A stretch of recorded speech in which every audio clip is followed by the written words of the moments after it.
Peter is also trying to come up, but All right. can you just move us on here? Then I'll just get across to them to see what's up. Okay. So we'll be having two major presentations, like I said earlier. So this event is structured such that one of the speakers will speak first, will go for about 15 minutes. And the next speaker will be going for the next 15 minutes. And the remaining 30 minutes, hopefully, would be focused on questions and answers. So I would like to call on Scholar Oluwaseyi Akeredolu to give us a presentation for this evening. Hello, everyone. I hope you all can hear me. Yes, well, we can hear you. Okay. We can hear you. Yes, it's great to be here today, and I really appreciate the host for having us tonight.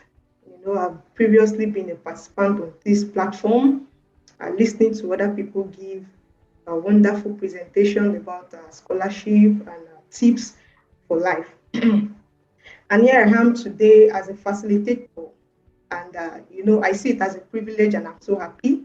And believe me, this can be you too, sometime, somewhere, anytime soon.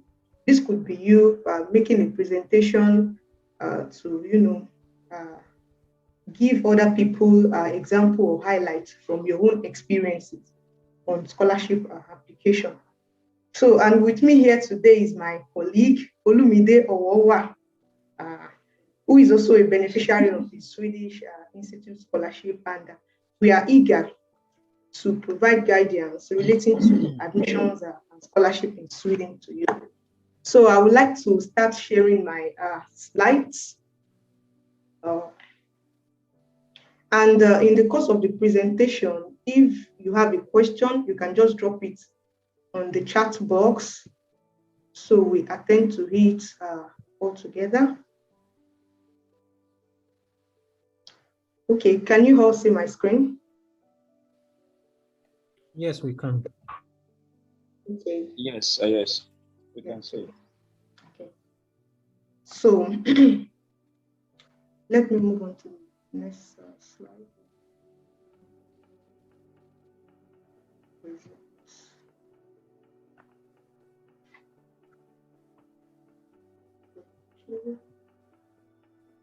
Can you see my slide? It's currently blank. Okay. Okay. We can see it. Okay, yes. Okay. Sorry about that. Okay, perfect. Yeah. Okay, so we acknowledge God, the giver of all good gifts, grace and glory, for this opportunity. And we also acknowledge our beloved Swedish Institute, who have given us the scholarship and on whose shoulder we are here today. We also acknowledge our mentors, our coaches, and other platforms like this that have been helping students, giving tips, giving webinars. We acknowledge everyone. And I will move on to show you this wonderful email I received one day. I hope you can all see my screen. How will you feel waking up to receive this kind of message someday, especially the last part that you have been chosen from thousands of applicants because SI sees great potential in you to become one of the global leaders of the future, and so on. I'm sure when you see this kind of message, you'd be happy, you'd be glad, you'll be fulfilled. If I asked everyone to begin to mention how they feel to receive this kind of message, we may spend a lot of time on that. But the end point is that this is actually a goal that is meant to be achieved. And that is why we are here tonight, to share our experience and to give you guides. So I would like us to participate in this short test. Sorry, I'm a teacher, so it's like this for us. If you can see my screen, I would like you Scholar Oluwaseyi, can you please give me a second? Some persons are signifying that they can't hear you, so I want to be sure if it's from them or from. Okay. Audio is loud and clear. Okay, okay. So let me cross check. Just Okay. give me a second. Okay. Can you now hear Mr. Simon?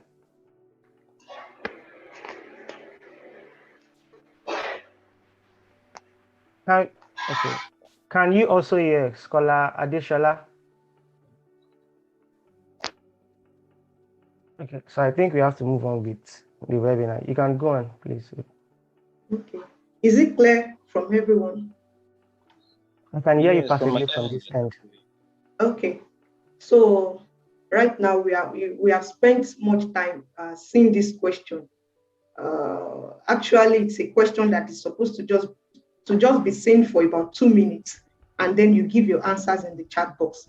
But I'll still appreciate if I can see some answers in the chat box concerning this question. You know, it will kind of give us a background to our seminar tonight. So, can I see some answers in the chat box?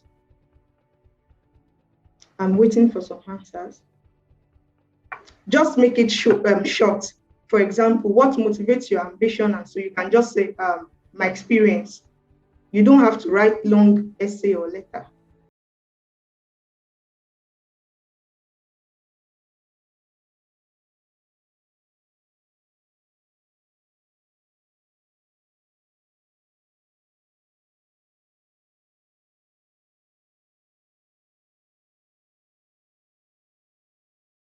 Okay. Someone is writing personal development and money. Okay. Yes. Can we get to, okay, aligning mindset for excellence? Okay. To give myself a better life. Okay. Thank you. Can I have maybe one more answer? I just joined. Okay. Okay, we can move on. Yes, when we consider the answers, we see someone said motivation, money, and something like that. But if we look back to the question, we are supposed to just answer one question. And that question is supposed to be the first question. We are not supposed to answer every question. And how do you know that? From the instruction. I guess some of us might have skipped the instruction part and focused more on the question, on answering the questions. And that is some of the mistake people make today. We just want to do things in a rush.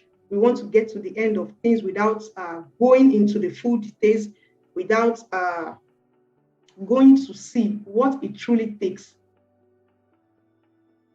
I can't really hear from this end. What is happening?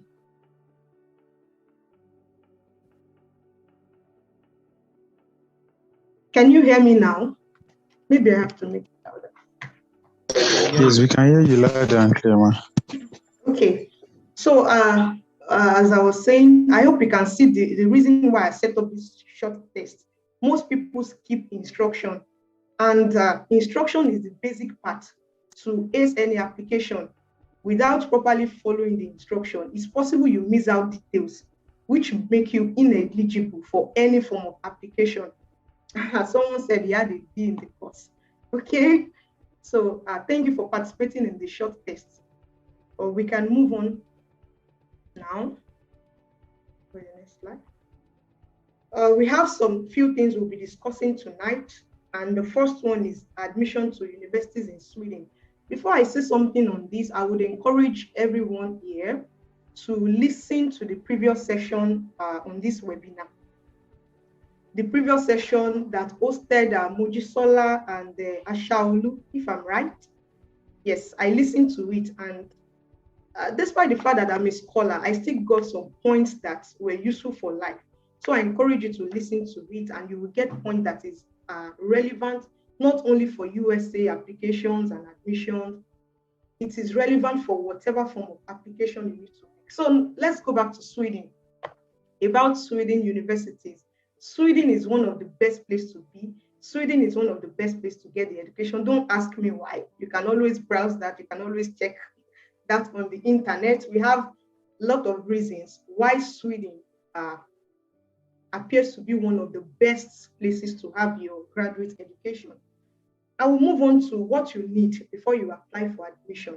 First thing is, you need to know that admission to Sweden University and scholarship to Sweden universities are two different things.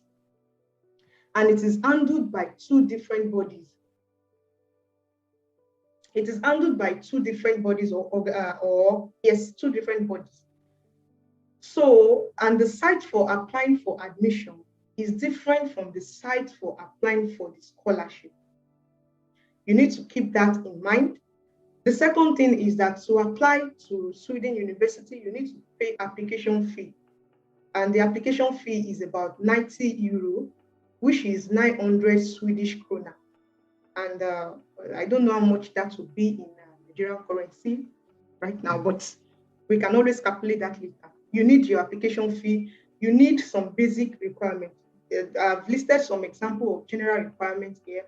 Your official transcript. It is called official because it must come from your university. You cannot forward the transcript yourself. It will render your application ineligible. So it must come from your universities. Then your academic qualification. In Sweden, one of the things that makes Sweden stand out is that Sweden appreciates who you are. Sweden appreciates your ambition. Sweden appreciates what you can do much more than how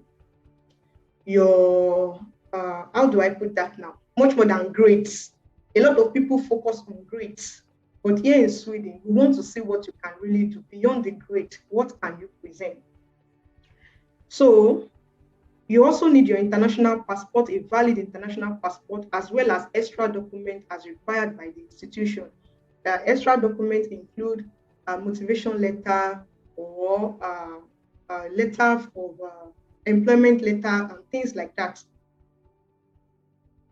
As well, you need to know that there's a difference between 60 credit master program and 120 credit master's program. 60 credit master program is similar to 1 year master's program, while 120 credits is 2 year master's program, and none is superior to the other. It depends on what you want. It depends on your choice. It depends on you generally to decide which one do you want. Do you prefer the 1 year master program, or do you prefer the 2 years master program? And myself and Olumide, we have written out a site. This site belongs to our coach, Mobolaji Folorunsho, and you can log into this site to get intensive information about admissions to universities in Sweden, which time may not permit us to discuss tonight. So can I move on to the next slide? Can I move on to the next slide? Yes. Okay.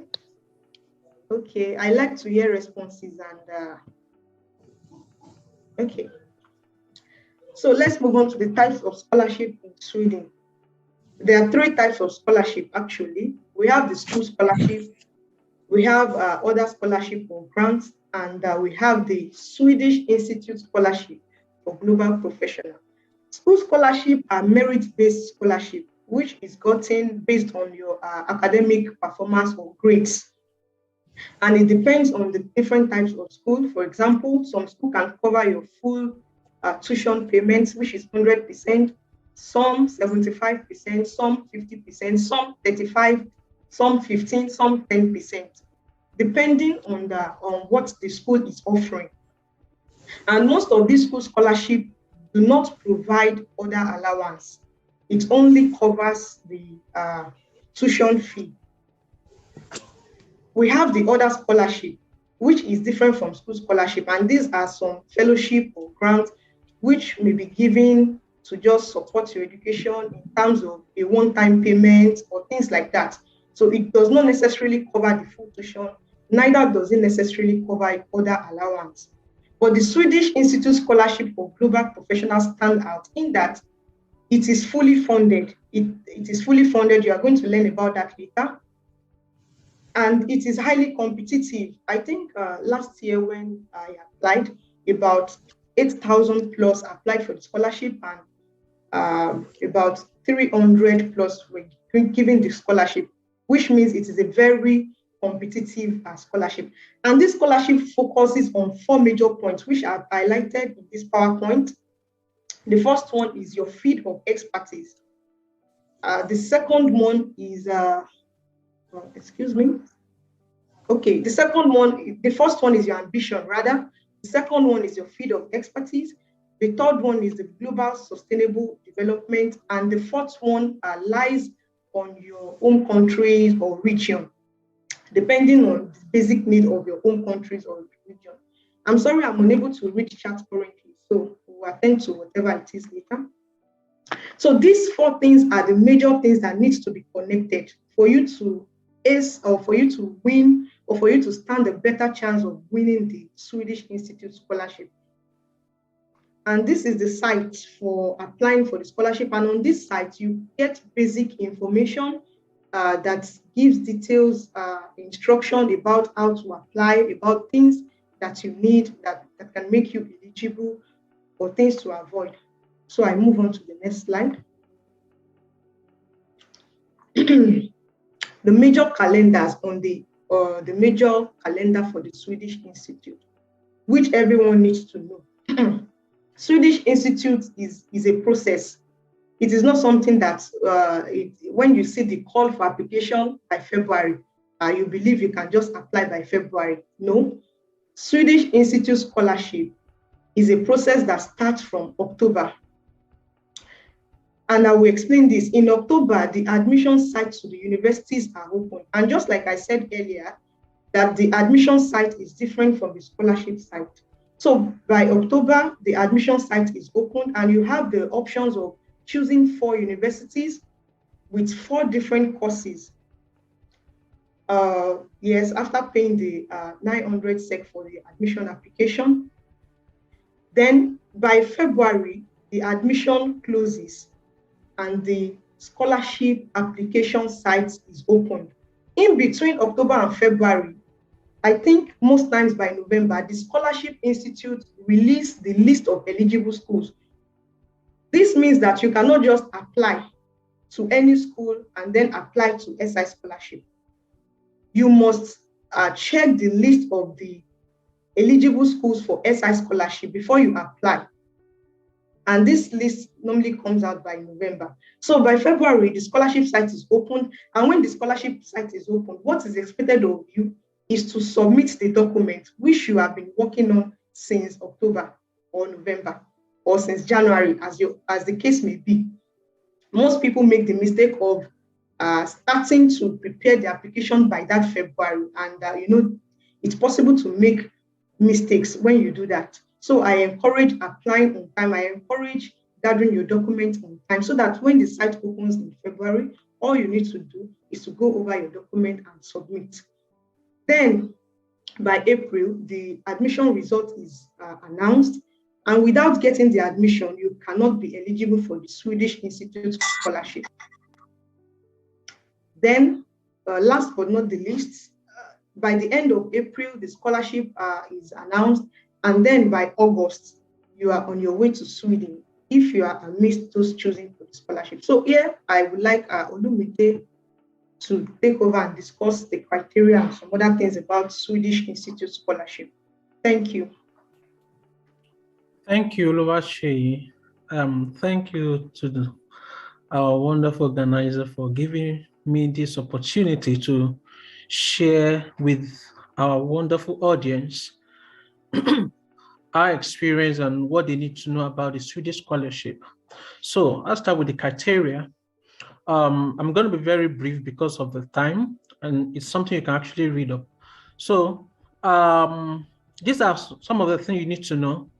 Like, the scholarship is not open to all countries. There are some specific countries, and we can only see that through the site.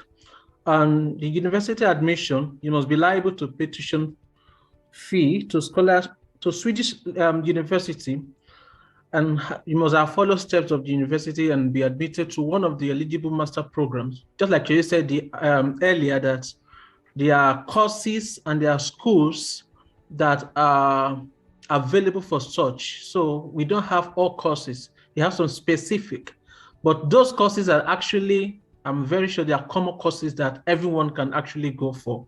Work experience is very important if you must win the scholarship. Very, very important. At least you must have about 3,000 hours of working experience. Then leadership experience is also very important. If you must win, you must have a leadership experience. They want to see how skillful and how you are able to influence as a leader in any organization you are. Then the master program, of course, which you must apply for, must be eligible for scholarship and every other thing. And some other thing like resident status. There are some people that are not actually qualified. If you are in Sweden, you are not qualified. If you are a part of EU, you are not qualified. So those are the things you must know about that. Please, next slide. Okay. Here are some of the benefits you stand to gain. You have your, no matter the fee of the tuition fee, no matter if it is $1 million, they will pay it for you. So that is one of those things you stand to get, no matter how much it is to be fully covered. You are fully secured. So, and your monthly expenses also, at least 10,000 Swedish krona is actually about 1,000 euro.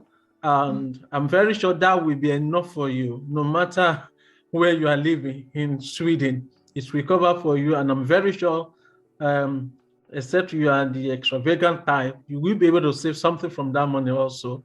Then you have your insurance. And if all the insurance will be paid for, then you'll be given a travel grant, which is about 1,500 euro for wherever you are to Sweden. That will be given to you also. Then you're also a member of the Swedish Institute Network for Future Global Leaders and the Alumni Network. Then after that, after your study, then if you still want to stay in Sweden, then you are given a year post-study permit to search for a job or for internship or to search for a PhD if you really want to. So these and many other things you stand to gain.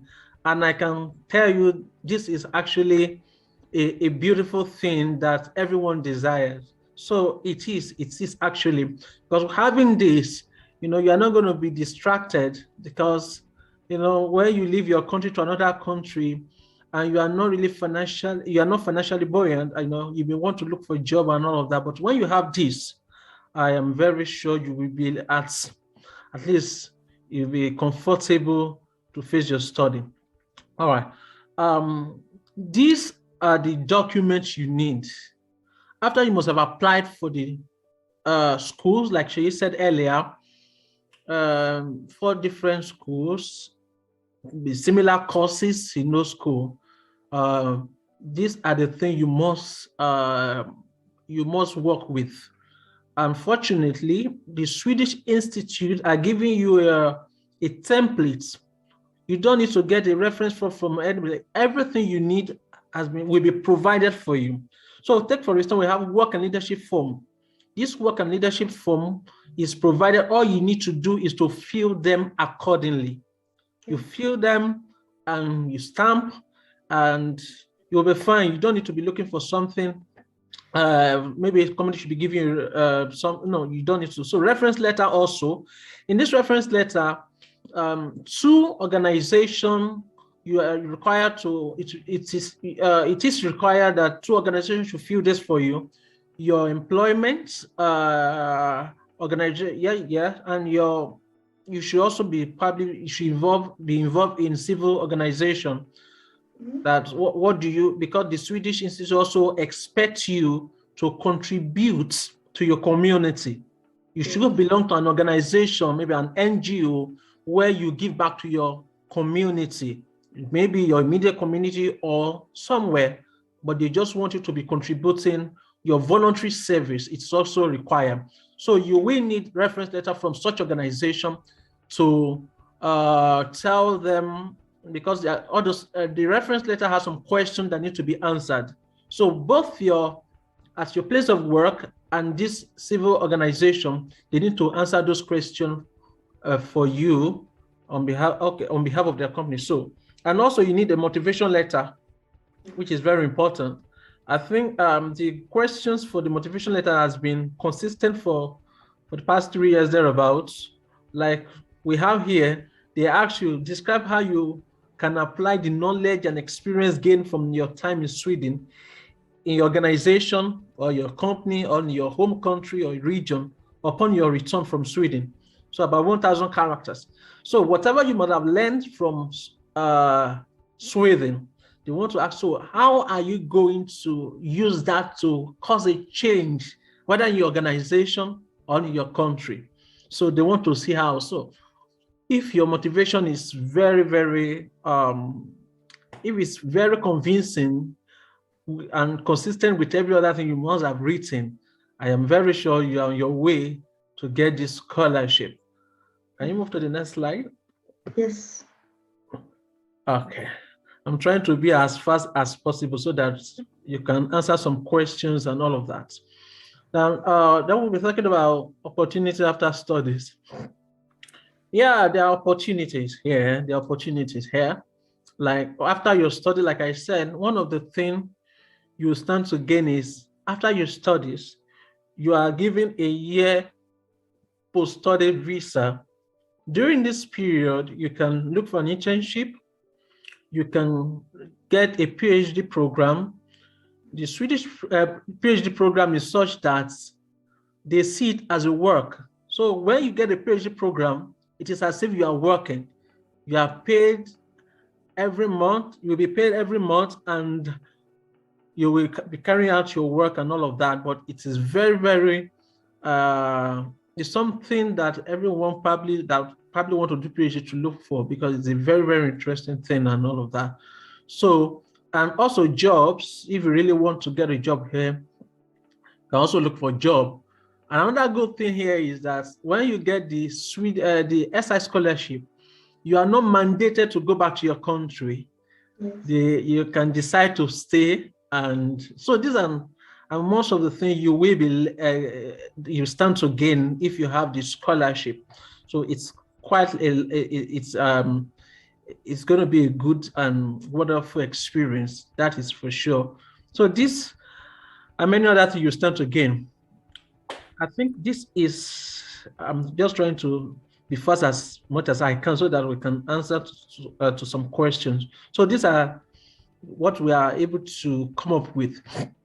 And in this our presentation, it covers at least 90% of all that you need to know, but we are just trying to make it as good as possible. But nothing comes easy. You have to carry out your own research work so that you have a comprehensive details about the scholarship. But all that you need to know, they are all in this slide. And if you can go by it, I'm very sure, God being on our side also, you will be on your way to Sweden. So thank you for the time and the privilege. Yes, thank you very much, Olumide. And before we proceed, I would like to add some tips also to help you in application, which we might not have mentioned in the presentation. Number one thing I would like to say is ask for help. Don't ask for people's documents. There was a time someone came to me, approached me on LinkedIn, asking me for my documents so that he can use the document to prepare his own. And, one thing about Sweden and other European countries, I guess, is that they stand against plagiarism. You cannot copy something and expect to get awarded the scholarship for that. Rather, you might even be in trouble for doing that. So ask for help. Ask people to help you verify whatever you have written, edit your document, things like that. It is even more better to send your document ahead in a respectful way, I mean, because when you see some messages it is well. So it is better to send what you have been doing and then allow the person to, go through it and give some comment. Then the second thing is for you to read instructions properly, understand every instruction properly, and adhere to every instruction properly. There's nothing like guesswork or luck, that I can just be lucky when you are not following the instruction. There's nothing like you can just be lucky. There's no exception to that. So it's expedient that you read the instruction properly, follow the instruction, and then you can check the frequently asked question on the site. It will guide you to know what to do. Then you can as well check other people's testimonies. For me personally, it really helped me to read other people's stories, people that have applied before, to read how they did it, the way they presented their document and things like that. And then in your motivation, don't forget that in one of the slides we talk about motivation letter. It's just about 1,000 characters, including space. That means it needs to be prepared in a way that is precise. You don't have to write stories. And when you want to write this kind of motivation letter, it needs to be smart. Smart, the capital letter SMART, specific, measurable, achievable, realistic, and time-bound. If your motivation letter does not meet these SMART targets, it may not be eligible, or you may be writing out of whatever you are expected to write about. So put that at the back of your mind. And for your motivation letter to be measurable, you need to include some statistics. For instance, when you want to write a motivation letter and you are saying that I want to study in Sweden so that I can help my community and make my community better and things like that, it is not really smart. It is not measurable. It is not specific. You are just saying things.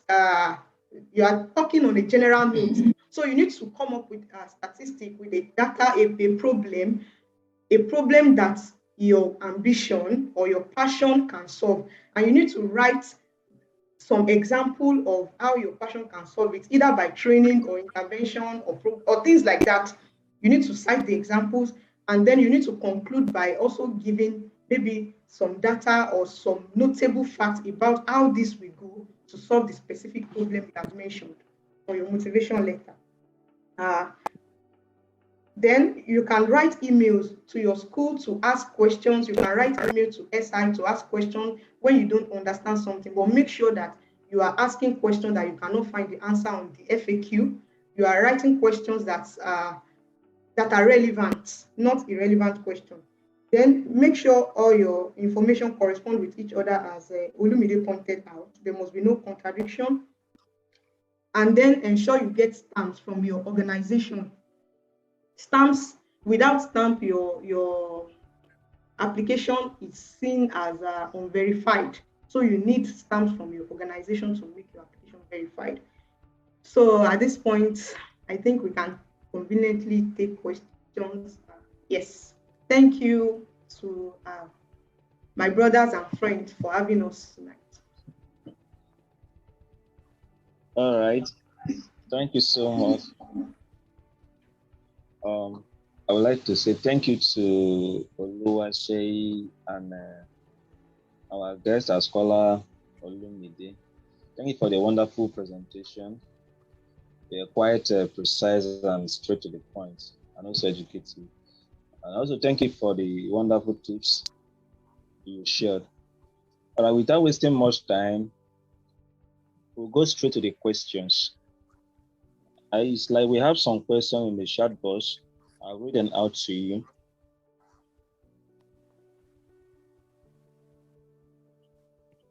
Somebody is asking a question that, do you get paid 15,000 after study as well for transport back home? That's the first question in our chat box. Okay. Yes. Okay. Do you want to ask all the questions, or do you want us to answer it one after the other? No, just I think it answer should that one. be It's straightforward. yes. No. It's just one time 15,000 krona. One time. Yeah. Just one time. All right. All right. Thank you. And the second one, can we apply for a fee waiver for the school admission? That's the second question. No. Okay. I didn't get that So question. the person is Okay. asking if he or she can apply for a fee waiver, application fee waiver. Oh, okay. No. No. No, you must pay the 900 Swedish krona. And the SI scholarship will not pay that for you. You must pay it from your pocket to show that you are really interested in pursuing this. That is just by the way. Okay. Okay. All right. Thank you for that response. And another one is this one says, I've studied religious studies, and at present I'm doing a digital marketing, and I want to go for my master's in digital advertising or advertisement. The person is asking, what are my chances of getting admitted into this university? Okay. Olumide, do you want to go first? Go on, because you have a similar experience. We have somebody that have a similar experience, so you answer better. Yes. Okay. So currently, there's someone with a similar experience. You sometimes what we study in school is not necessarily where we find ourselves working, and you need to apply for scholarship like this. You have a chance. You have a chance only if your work experience correspond with the admission courses you're going for. You stand a chance. And for your admission, you know that the school might have some questions on why you did CRS and now you find yourself in some other field. So you must be ready to explain, give a valid reason of why you are changing your field. And then some schools will not accept that. No matter the reason, some schools want you to, have a basic background, undergraduate background in the same part. So it depends on the school. For my friend that such happened to, she actually searched for schools that can take work experience in place of the academic experience, and she got. So it's possible. SI is only concerned about you getting the admission. They have nothing to do with whatever you did in your undergraduate. Once you are able to get the admission, you're on your path to getting the scholarship. Thank you. All right. Emmanuel, I hope you get what she said. You need experience in the program you want to apply for, and also you have to shake the schools that really accept you. I'm sorry. Let me get to the next question. The other question is, for the document, is it a must I get an academic reference letter? As a question from another person. Yeah, it's not a must. If you can get your from your organization where you work and your what is it called the Civil society. NGO, yeah, it's not a must, but it depends on which is available as at the time you are getting there. So, and who is ready to help you. Yes. Okay, and the reference letter must be stamped. Yes, not sealed, stamped. Stamped and signed. All right. They don't accept seal here. All right. The other question, I think you have touched that, is asking about other scholarship available to international students in Sweden. I think you have touched that during the presentation.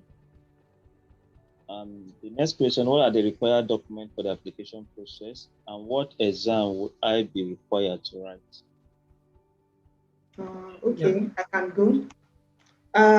First thing is you are not required to write GRE exams. You are not required to submit language proficiency tests in Sweden. It is believed if you have your education from some parts, which is always listed on the scholarships on the SI website.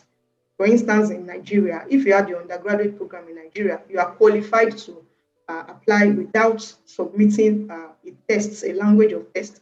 and you don't need GRE, you don't need any exam. All you need is your official transcript and other document as required by the specific institution you are applying to. All right.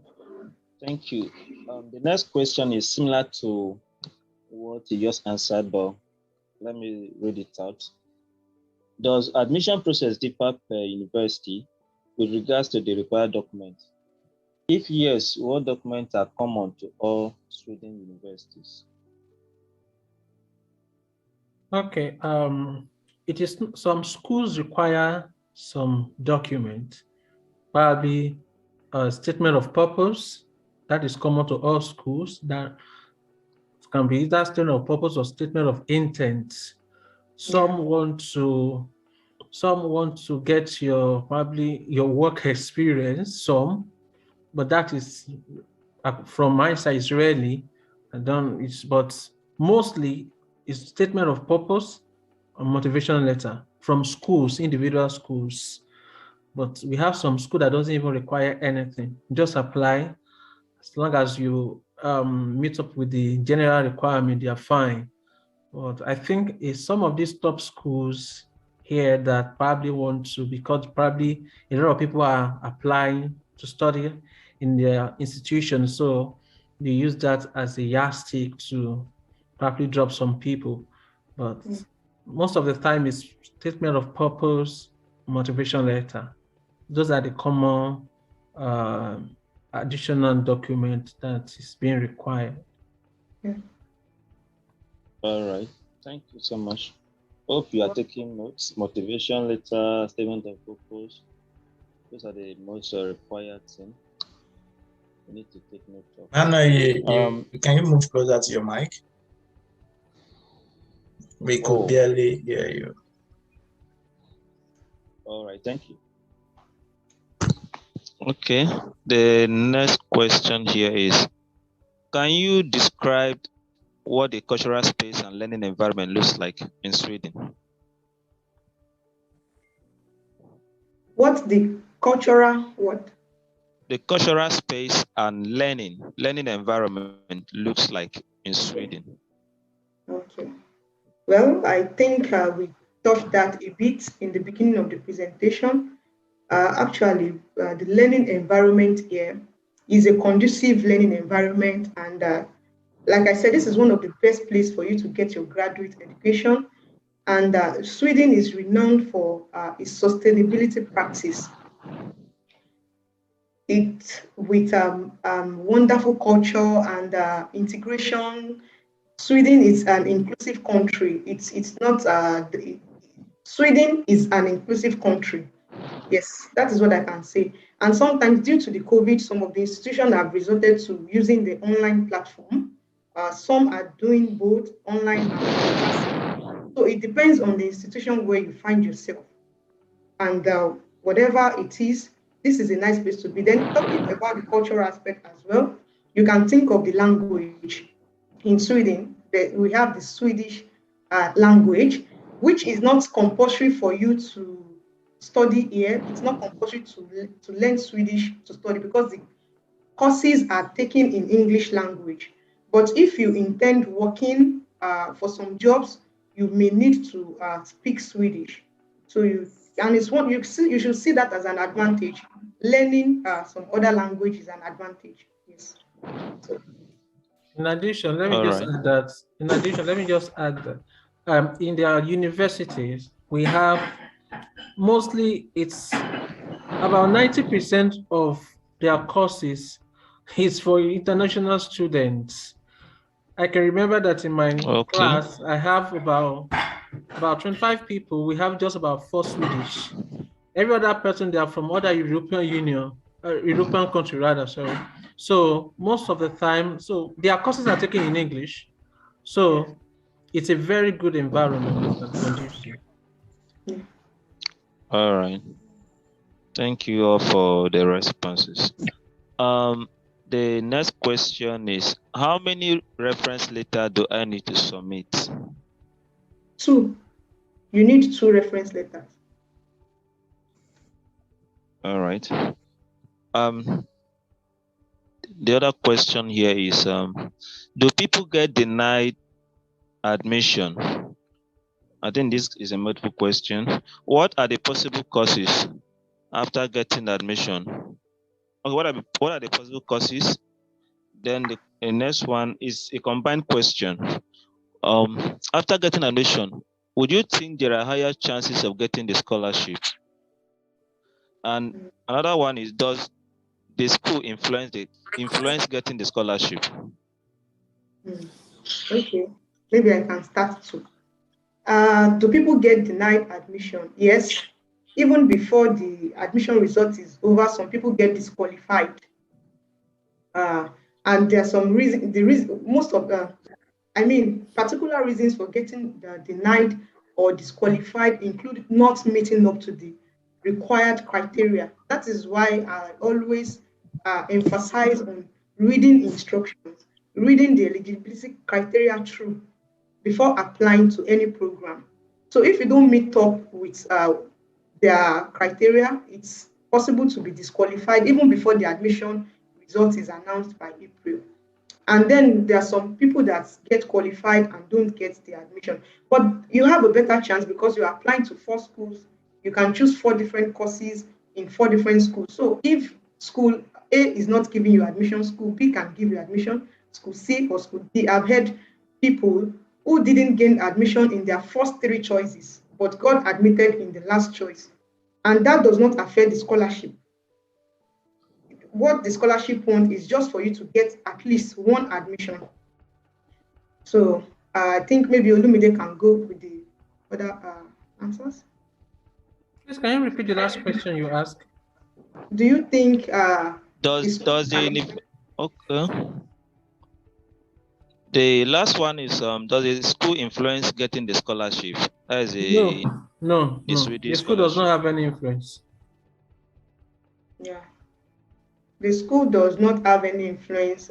Like I said earlier, it's two different things handled by 2 different bodies. All right. During your explanation, I heard you said someone can apply to 4 different courses. Does that mean an applicant can apply to a field that is not related?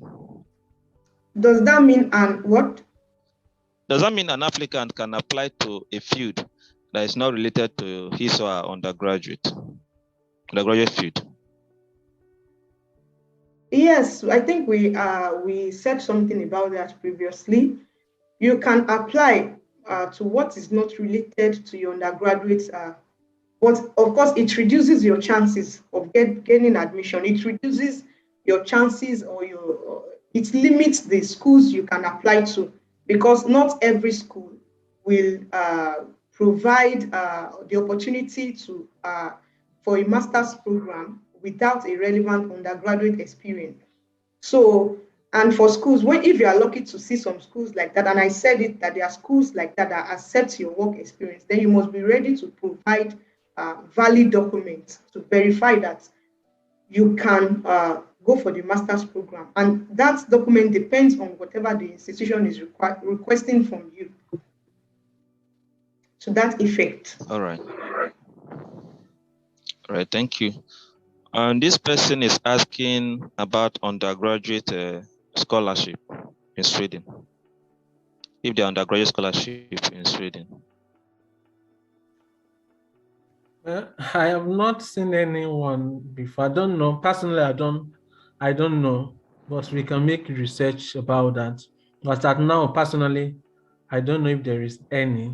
I don't know any, because some people have actually asked me that, but I'm here to find, but I don't know if there is anyone or there are anyone, but scholarship for undergraduate program. Well, for undergraduate program in Sweden, most of the undergraduate program is done in the Swedish language. So it's difficult to apply for the undergraduate programs here. For you to apply for the undergraduate program, you need to be able to speak Swedish. Yeah. So I think it's better to focus on the graduate program, which allows the English language. All right. Thank you so much. Scholar Yes. Manuel, And Scholar Manuel. all right. I'd love to ask Yes, a sir. question. Yes. Miss Okay. Mr. Olumide. Okay, for undergraduate on this call, those that will have to listen to the recordings, I would love to ask, what would be your advice to maybe finalists that are thinking of having their... Yes. That is a very, very good question. Like I said, Swedish Institute Scholarship is a process. And it's good you are here on this platform, at least gaining knowledge to help you prepare. Meaning that for those that are about graduating, there are some things you could do to help you qualify or eligible for this application. For example, during your NYC, you can get involved in civil society organizations. You can get involved with volunteer groups, with NGOs, or even your CDS. These are valid experiences that can help you pull through in your SI scholarship. Yes, for me, one of the experience I used is my experience during my NYC, where I was privileged to be among the anti-HIV CDS group, and this was really helpful towards gaining this scholarship for me. So I advise you to look into your passion. What is your passion? What do you want to do? And then start working towards making improvement in your community, in your society. Start making improvement. It is not about how big the organization is. It is rather about how impactful whatever you are doing is. So start doing that, and with that you gain experience, and you stand a better chance to have this scholarship. Thank you. All right. And I can also Thank you so much. add that do not look down on any experience. Uh, some of us, especially those listening, are mostly Nigerians. Some of us, we belong to religious organizations like the church, like the mosque. It is good for you to do something related with your passion. Do something related to a sustainable development. We know sustainable development goal, and don't just do something because you want to win a scholarship. Do something that you're passionate about. Yes. So I think that would give you some experience. And the truth is, you can even use this experience to win the scholarship. Yes. Yeah, let me also Okay. add that. Good evening, ma'am. Sorry, I have a question, please. All right, you can go. Please, I have a question. Good evening, everyone. Sorry, I'm an undergraduate of Federal University of Agricultural Abeokuta. Then I'm actually work under one NGO. So can I use that as my work experience? Work experience or just an NGO. You can use it as a civil organization. Do you get my question? You can't use it as a work experience because you are not employed. Because there's a conflict there, actually. He's still studying, so I think you need to attend to that. He's still studying. You're still studying. Yeah, he's still the question on work experience. Okay, let me give an instance. Personally, I was working at the same time I was schooling, but I was employed. I wasn't doing a full-time, part-time. I studied in Unilag, so I was working at the same time I was schooling. So it's possible that you're working and schooling and you can use that. So I used my experience while working. Then I stated, it was also shown that, in my application, it shows that I was schooling at the same time and I was working. So it's possible.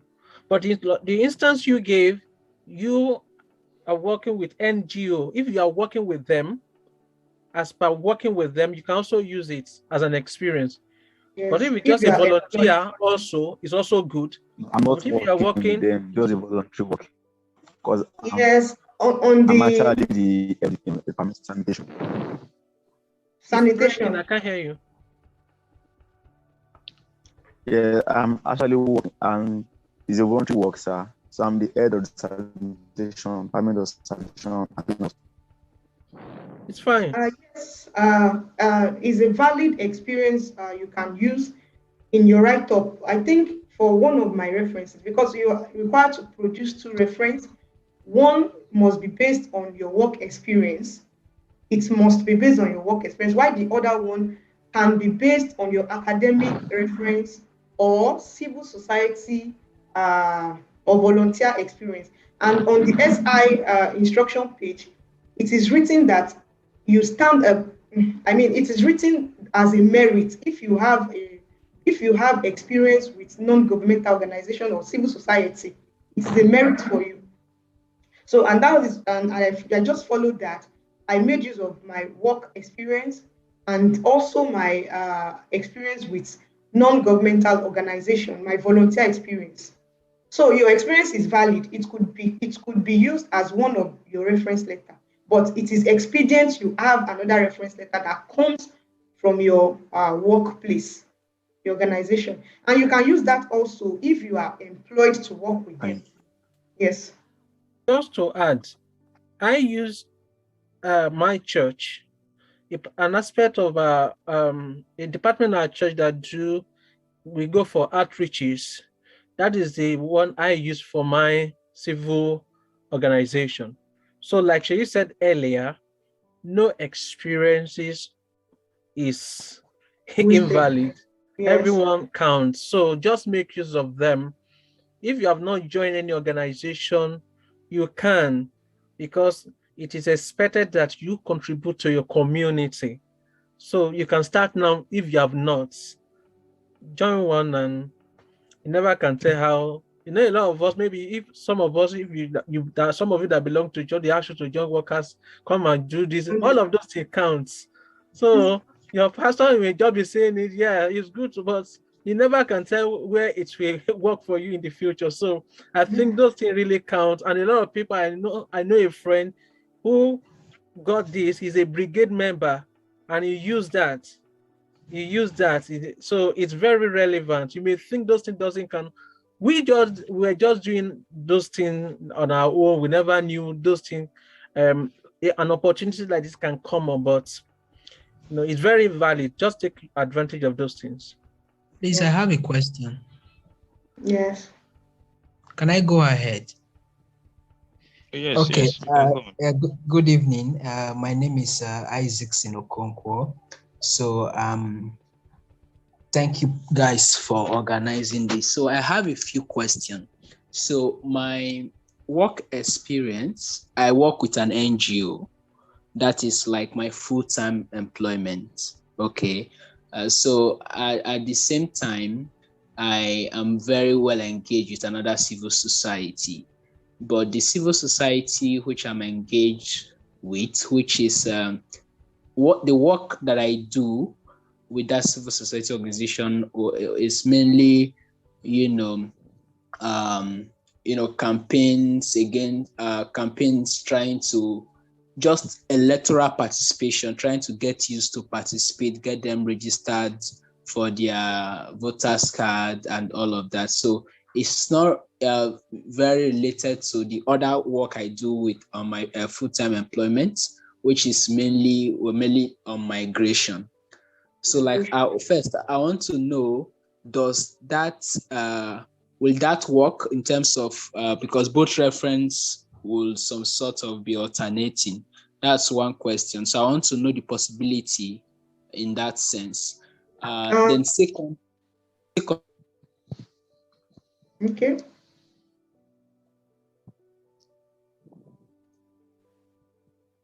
Hello, sorry, I went off. Can I continue?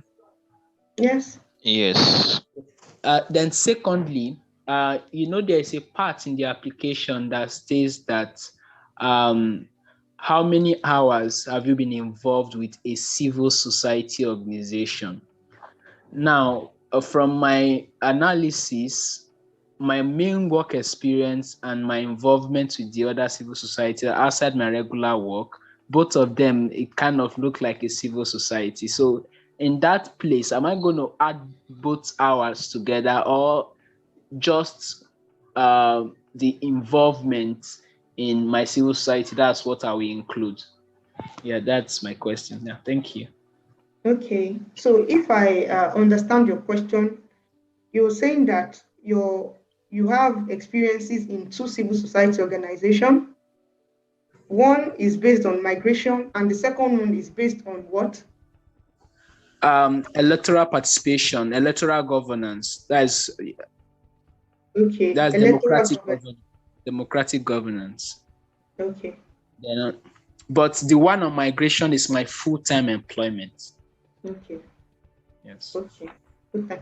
So let me start by saying one of the things Swedish Institute tests is your ability to reason, your ability to be able to defend whatever you are doing, why you are doing it, and how it is related. So for your own experience, actually, you may not use both, and you can still decide to use both. It's all up to you to decide if it's relevant to the course you're choosing to apply. Don't forget, you must apply for admission as well. And all these things must relate with each other.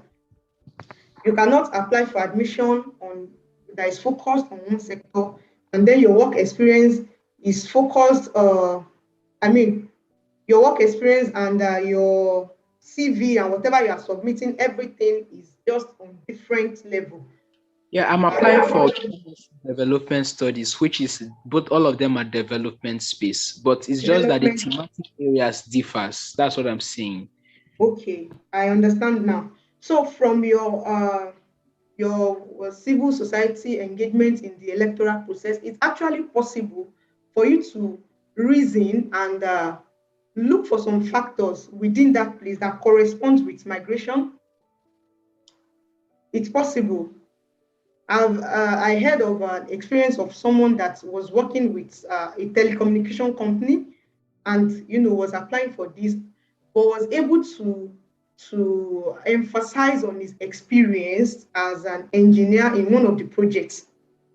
So it depends on whatever you are writing about. You need to be able to sit yourself and critically think on what is it from your civil society organization that relates to this migration or your full-time experience, and connect it together in your write-up. And I'm sure that if you sit down to look into it, there will be something that connects it together. The end result, the end point of everything is that whatever information you are providing, you must find a way of connecting it with each other. It's not compulsory it's in the same feed, but it's important to draw your impact on the same feed. I hope I'm saying something. Yeah, so this part now I'm talking about, I'm being specific on the reference letter. I think, I think for me, I think you are on course. Because I think somebody was having this issue and I had to call one of my coach to ask some of this to be verified. You see, while you are doing one of your reference is on electoral related. So what those questions, yes, as you are working there, they ask you, so how have you been able to do this and this? So you answer those questions based on what you have contributed as a person. So I think you're on course. You don't need to, so because you are that place you are working, okay, probably you are giving people, telling them about how to register, you are influencing people on how to be take up their civil responsibility, votes, go and register, those things are very important. You just have to look at how those what you are doing, how you can correspond it with the answers or with the question they have asked. I think you are on course. It's not a big you can work as long as it's a civil society. Just answer those questions based on what you have done. Yes. Okay. Based on the question you asked. Yes. Yes. And lastly on that, maybe I just give one tip as I perceive. From the electoral governance, as Olumide was explaining, you can actually bring out the point that you have been working towards ensuring people exercise their civic right, And you understand that when people are able to exercise their civic right, it goes a long way to ensuring stability in governance. And stability in governance can reduce migration, can reduce unnecessary migration. When the government is doing well, when everything is working, then people want to stay. But when things are not working, people want to leave. So it depends on the way you think about these things and draw the connecting dots together. Do you understand with that explanation I've given? Yes, I do. I mean, it's like something I was looking at because my motivation, I was trying to tie it to irregular migration. That is, irregular migration being motivated by the poor economic livelihood in the country. All right. Yeah, and even brain drain. You can even talk about brain drain. Yeah, so like that's what I'm trying to achieve, but it's fine. It's fine. Maybe you can don't worry. Maybe after the service, Yes, after this thing, you can you can so that you will not will allow other people to talk. We can look at it after now so that. Okay, sure. Yeah, so I don't know how I can contact you guys anyway. Okay, you can contact the host. I think you should join the Telegram group. Are you on the Telegram group already? No, I'm not on the Telegram group. Okay, I shared it earlier, but I'm going to share it again. So feel free. So I believe you would have freedom to speak to them there. Say, please send me the Telegram stuff. Sure, definitely. Olumide will be over there. All right, so I think we've come to the crescendo of today's webinar, and there's so much excitement in the atmosphere. I'm really so happy and so excited. The speakers, and more importantly, I want to appreciate everyone that participated today. I will take the pain of going through their names. It's not that much. Okay, so Toyosi, Omolade, Marcel. Okay, I know Marcel. You need them. All right. So Liz as well. Isaac saying, okay, Iowa. I know Iowa. I think someone is raising up and Emmanuel. You would ask your question on the Telegram page. Okay. All right. So we just to save ourselves some time today. So I think I know Iowa as well, but I don't think I'm pronouncing that name correctly. Unitep as well. Okay, Fatima, Emmanuel, Albert. All right, we appreciate everyone of you for joining, and for as many also that joined and probably left due to the fact that they couldn't wait till the end of the meeting. The video is being recorded, and the link will be shared as well on the Telegram group. I feel that's why you should join the Telegram group. And also, I want to appreciate the fantastic and the indefatigable committees actually, because they are the one working. We are just those guys are really working, like putting in their best to just see that this is a success. Olayemi, Professor Olayemi, and Professor Emmanuel, then Professor Peter as well. Many of these guys are first-class guys. At least I know that these guys are brilliant. We are just trusting God. Okay, Temiloluwa, Dr. Temiloluwa. It's a privilege having you guys do all this that you do, and we know that there's a reward coming for you.